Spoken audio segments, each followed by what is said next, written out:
বনাই আছে এয়া হাঁহৰ মাংস কিহৰ লগত আলুৰ লগত বনাইছে আলু অকল হাঁহৰ মাংস এইফালে এয়া জলকীয়া ভাজিৰ কাৰণে জলকীয়া আৰু পিঁয়াজ নহৰু দি এইফালে কলপচলা কুটি থৈছোঁ এইফালে কলপচলা কুকাৰতে দালি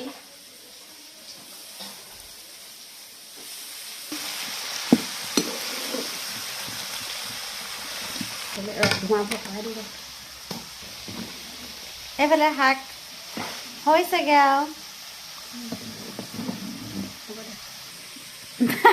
আমি দুজনী হয় নহয় দেখিবলৈ অকণমান হ'লেও মানুহে একে দেখে আমাক দুইজনীকে হয়নে নহয় কমেণ্ট কৰি জনাব দেই আৰু মাতটো একে অকণমান মাতটো একে নি মানুহে কয় কিছুমানে মাতটো একে বোলে ক'বচোন তেতিয়াহ'লে বাৰু আৰু কোনজনী সৰু কোনজনী ডাঙৰ সেইটো ক'ব